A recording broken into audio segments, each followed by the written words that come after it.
제44편 고라 자손의 마스길 인도자를 따라 부르는 노래. 하나님이여, 주께서 우리 조상들의 날 곧 옛날에 행하신 일을 그들이 우리에게 일러주매 우리가 우리 귀로 들었나이다. 주께서 주의 손으로 뭇 백성을 내쫓으시고 우리 조상들을 이 땅에 뿌리박게 하시며 주께서 다른 민족들은 고달프게 하시고 우리 조상들은 번성하게 하셨나이다. 그들이 자기 칼로 땅을 얻어 차지함이 아니요 그들의 팔이 그들을 구원함도 아니라 오직 주의 오른손과 주의 팔과 주의 얼굴의 빛으로 하셨으니 주께서 그들을 기뻐하신 까닭이니이다. 하나님이여, 주는 나의 왕이시니 야곱에게 구원을 베푸소서. 우리가 주를 의지하여 우리 대적을 누르고 우리를 치러 일어나는 자를 주의 이름으로 밟으리이다. 나는 내 활을 의지하지 아니할 것이라. 내 칼이 나를 구원하지 못하리이다. 오직 주께서 우리를 우리 원수들에게서 구원하시고 우리를 미워하는 자로 수치를 당하게 하셨나이다. 우리가 종일 하나님을 자랑하였나이다. 우리는 하나님의 이름에 영원히 감사하리이다. 그러나 이제는 주께서 우리를 버려 욕을 당하게 하시고 우리 군대와 함께 나아가지 아니하시나이다. 주께서 우리를 대적들에게서 돌아서게 하시니 우리를 미워하는 자가 자기를 위하여 탈취하였나이다. 주께서 우리를 잡아먹힐 양처럼 그들에게 넘겨주시고 여러 민족 중에 우리를 흩으셨나이다. 주께서 주의 백성을 헐값으로 파시며 그들을 판값으로 이익을 얻지 못하셨나이다. 주께서 우리로 하여금 이웃에게 욕을 당하게 하시니 그들이 우리를 둘러싸고 조소하고 조롱하나이다.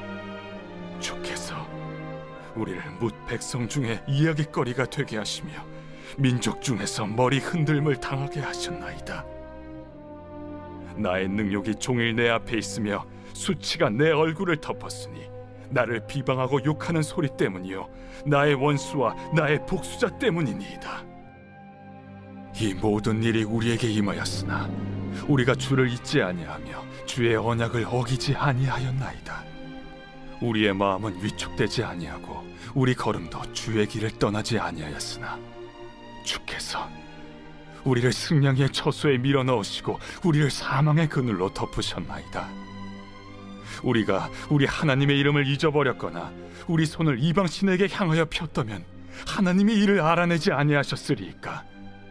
무릇 주는 마음의 비밀을 아시나이다. 우리가 종일 주를 위하여 죽임을 당하게 되며 도살할 양같이 여김을 받았나이다. 주여, 깨소서. 어찌하여 주무시나이까.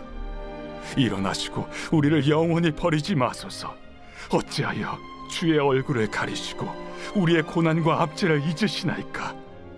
우리 영혼은 진토 속에 파묻히고 우리 몸은 땅에 붙었나이다. 일어나 우리를 도우소서. 주의 인자하심으로 말미암아 우리를 구원하소서.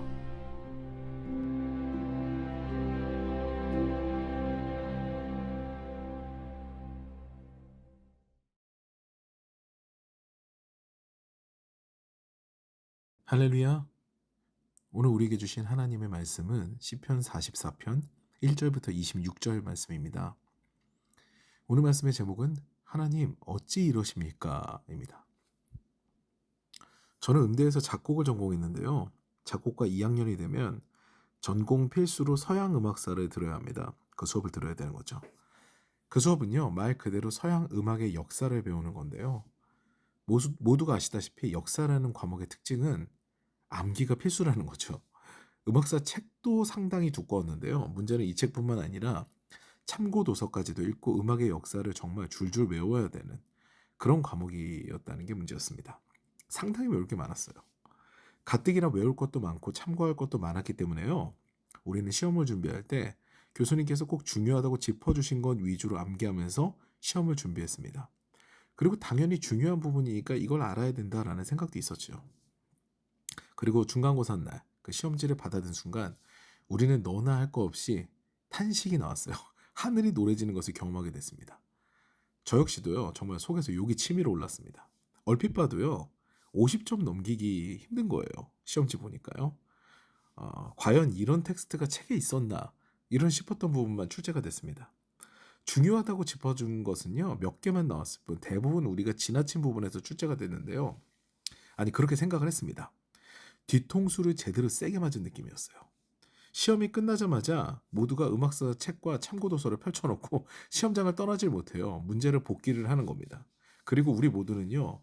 분노에 휩싸였습니다. 중요한 것이 아닌 것을 출제한 것은 그렇다 쳐도요.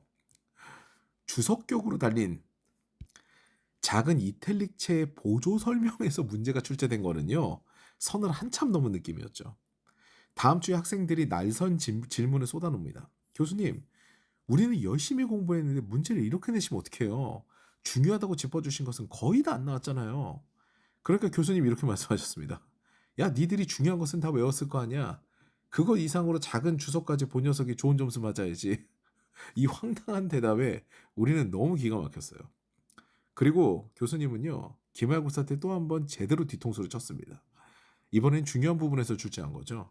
다행히 저는 반대로 낼 것이라고 예상해서 좋은 점수를 받았습니다만 교수님과 이런 것으로 머리 싸움을 해야 한다는 사실에 시험을 보면서도 화가 났죠. 우리는 이와 같이 예상하지 못한 결과지를 받아들 때 상당히 당황하게 됩니다.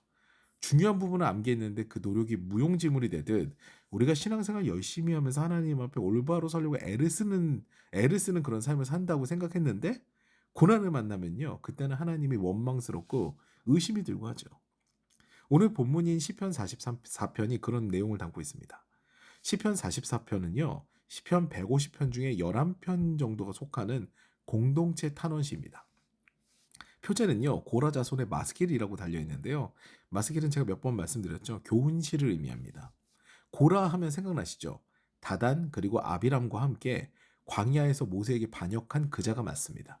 그런데 재미있는 것은요. 이 고라의 자손은요. 고라의 반역에 가담하지 않습니다. 그래서 용서받고요. 원래 레위인의 역할을 계속하게 됐어요. 다윗 시절에 찬양하던 해만이 바로 이 고라 자손이고요. 고라 자손의 고백적 시도 시편에 12편이나 기록되어 있습니다. 이 시도 그 중에 하나죠. 오늘도 우리는 개역 개정판을 볼 텐데요. 시편 44편은 이렇게 시작합니다. 하나님이여 주께서 우리 조상들의 날 곧 옛날에 행하신 일을 그들이 우리에게 일러주매 우리가 우리 귀로 들었나이다. 여기서 우리는 두 가지 사실을 깨달을 수가 있습니다. 첫 번째로 신앙의 교육을 제대로 받은 세대구나. 정말 신앙의 이야기가 역사가 전달이 됐구나 라는 사실과요. 두 번째로는 그런데 직접적으로 하나님을 경험하지는 못했네 라는 것을 알 수 있습니다. 이것이 상당히 중요한 포인트가 돼요. 시편 44편은요. 공동체 탄원인데요. 초반에는 귀로 들은 하나님을 높이는 시 그리고 그 하나님에 관한 신뢰가 서술되어 있습니다. 그런데요. 후반부는요. 자신들이 현재 처한 고난을 이야기하고요. 자신들의 결백을 주장합니다. 9절 말씀 보시겠습니다. 그러나 이제는 주께서 우리를 버려 욕을 당하게 하시고 우리 군대와 함께 나아가지 아니하시나이다. 현재의 고난을 만나니까 시인은 하나님께 우리가 유기되었다. 하나님께로부터 우리가 유기되었다. 하나님이 우리를 버리셨다. 이렇게 고백을 하는 겁니다. 그리고 17절부터 19절까지 말씀을 보시겠습니다. 이 모든 일이 우리에게 임하였으나 우리가 주를 잊지 아니하며 주의 언약을 어기지 아니하였나이다. 우리의 마음은 위축되지 아니하고 우리 걸음도 주의 길을 떠나지 아니하였으나 주께서 우리를 승냥이의 처소에 밀어넣으시고 우리를 사망의 그늘로 덮으셨나이다. 여러분 지금 당하는 고난의 책임이 그 모든 책임이 누구에게 있다고 고백하고 있는 겁니까? 하나님께 있어요. 고라 자손들은 지금 온전한데요. 하나님께서 고라 자손을 버리셔서 이렇게 되었습니다. 라는 그런 고백을 하고 있는 거죠. 이 본문은요. 오늘 시편 44편은 하나님을 책망하며 마무리가 됩니다. 23절을 말씀 보시겠습니다. 주여 깨소서 어찌하여 주무시나이까 일어나시고 우리를 영원히 버리지 마소서. 신이 잠을 잔다라는 이 개념은요. 어디서 많이 들어본 것 같지 않으세요? 엘리야가 갈멜산 대첩 때 바알 선지자들을 조롱한 멘트입니다.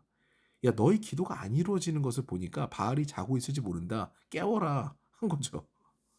이거를 하나님 일어나소서 하나님 깨소서 하는 거예요. 그런데다가 이스라엘을 지키시는 하나님은 졸지도 주무시지도 않는다는 말씀과 정면으로 부딪히는 본문입니다. 이 시는요. 이런 어조로 그냥 끝이 나요. 이렇게 살펴보면 우리는 의문이 듭니다. 도대체 이 시편은 무슨 교훈이 들어있는 걸까요? 우리가 신앙생활을 열심히 해도 고난을 당할 수가 있으며 그 이유 없는 고난 가운데 침묵하시는 하나님을 그래도 끝까지 붙들고 우리가 기도로 깨워야 된다? 이게 교훈이 될 수가 없죠. 가장 중요한 것은요, 이 시가 마스길이라는 거예요. 교훈시입니다. 우리는 이 개념으로 이 시 전체를 살펴보면서 앞서 말씀드린 주제를 수면 위로 떠오르게 할 필요가 있습니다. 바로 체험적 신앙의 중요함입니다. 지금 이 시를 기록한 다음 세대들은요, 귀로 듣고 텍스트로 본 하나님만을 믿고 있어요. 그들이 직접 경험한 하나님이 아닌 제3자의 입장에서 하나님을 느껴왔던 거예요. 그러므로 그들은 이 상황이 이해가 되지 않습니다. 하나님을 믿으면 그 종교 행위를 하면 복을 받아야지 화를 받으면 누가 믿을까라는 개념으로 이것을 이해하고 있어요. 그런데 여러분, 이스라엘 백성들은요, 출애굽했을 때 늘 선한 일만 경험하지 않았습니다. 이유 없이 갑자기 양식이 떨어질 때도 있고요. 그래서 배가 고플 때도 있고 이유 없이 물이 없어서 목이 마를 때도 있었습니다. 그런데 그때 하나님을 경험하는 순간순간이 있었죠. 원망했지만 그때 하나님께서 역사하신 것들을 항상 봤던 그런 순간이 있었다는 얘기입니다. 우리 역시 마찬가지입니다. 우리가 신앙생활 열심히 하고 올바르게 살려고 애를 써도요, 안 풀리는 문제를 만날 때가 있어요. 그때 우리는 어떤 태도를 가지게 됩니까? 하나님께서 들어주시지 않는 것에 관한 원망을 쏟아냅니까? 그게 아닙니다. 과연 하나님께서 어떤 섭리를 갖고 계실까? 우리 하나님은 우리를 이렇게 실망시키시지 않는 분이었는데 하나님은 어떻게 역사하실까? 이 일을 통해서 어떤 섭리로 이끄실까? 라는 생각을 갖게 되죠. 이게 올바른 신앙인의 태도예요. 신앙인은요, 하나님 어찌 이러십니까? 나는 온전합니다. 이런 태도로 일관하지 않아요. 그런 교만하는 어조를 이야기하지 않죠. 주어진 상황에서 내가 무엇을 해야 하는지를 고민하는 게 진정한 신앙입니다. 그것은 하나님을 인격적으로 경험한 자들만이 가질 수 있는 믿음이 되죠. 사랑하는 여러분, 우리는 오늘 조금 더 깊은 묵상과 기도로 나아가기를 원합니다. 우리 다음 세대가요, 귀로 들은 하나님만, 그 전해진 하나님의 상을 보면서 신앙을 갖고 있지 않는가, 이걸 고민해 봤으면 좋겠어요. 다시 말해서 그들의 체험을 우리가 맡고 있지는 않는가라는 것을 고민해 봐야 된다는 얘기입니다. 하나님을 인격적으로 경험하는 것은요, 고난도 겪어보고 결핍도 당해보고 어려움도 겪는 가운데서 인생에 이런 험난한 일들, 내가 인생의 배를 운전하면 이렇게 되는구나 라는 그런 과정 가운데 하나님을 찾아가게 되는 인생의 일련의 과정입니다. 그게 하나님을 인격적으로 경험하게 되는 철로역정의 삶이에요. 부모가 모든 것을 다 채워주고 하나님이 되어 있으면요, 자녀는 어디로 가서 하나님을 찾습니까? 유한한 부모가 하나님이니까요, 자녀는 늘 결핍에 시달려요. 결국 하나님을 만나기 힘들게 돼요. 그러므로 이 고라 자손의 이 마스길은요, 이 시가 온전하다는 생각으로 보면 안 됩니다. 이 시는요, 상당히 불평 가득한 시예요. 하나님 믿어봤는데 하나님은 아직 우리를 돕지 않으시고 그 책으로 봤던 하나님, 들어왔던 하나님과 다르다. 우리는 지금 고통당하고 있다. 하나님 그만 주무시고 도우세요. 우리 조상들 도왔던 것처럼 도우세요. 이런 내용이 어떻게 온전한 교훈이 됩니까? 이 시는요, 이런 체험이 없는 신앙은 결국 무너지고 제3자에 의한 신앙은 구원받지 못한다라는 것이 교훈입니다. 오늘 우리는요, 더 특별하게 기도했으면 좋겠습니다. 다음 세대가 신앙을 갖대요, 하나님을 경험하게 되기를 기도했으면 하고요. 그 하나님과의 인격적인 만남을 통해서 환경에 하나님을 맞추는 것이 아니라 어떤 환경이어도 하나님의 뜻을 생각하며 자신의 사명 따라 사는 다음 세대가 되기를 바라며 기도하는 우리가 됐으면 좋겠습니다. 저와 여러분 역시 마찬가지예요. 하나님을 믿되 날마다 말씀을 통해 삶을 통해 하나님을 경험하며 인생 따로 신앙 따로의 삶이 아닌 신앙의 삶이고 또 삶이 예배가 되는 하루하루가 되시기를 주님의 이름으로 축원합니다.